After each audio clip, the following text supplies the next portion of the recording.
Dorce Gamalama diduga jual rumahnya. Artis Dorce Gamalama diduga lego rumah mewahnya. Hal ini diketahui adanya poster rumah dijual di depan kediaman Dorce Gamalama. Namun, belum diketahui pasti apakah benar rumah artis senior tersebut akan dijual. Diketahui Dorce Gamalama sempat menjalani perawatan intensif di rumah sakit belum lama ini lantaran tak sadarkan diri.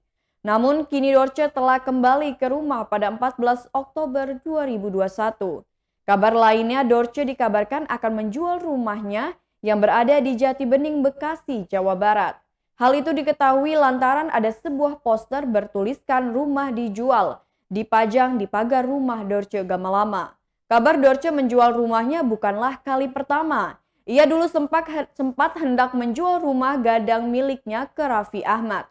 Saat itu diketahui Dorce membuka harga rumah itu sebesar 2 miliar rupiah. Namun hingga kini rumah itu belum juga laku terjual.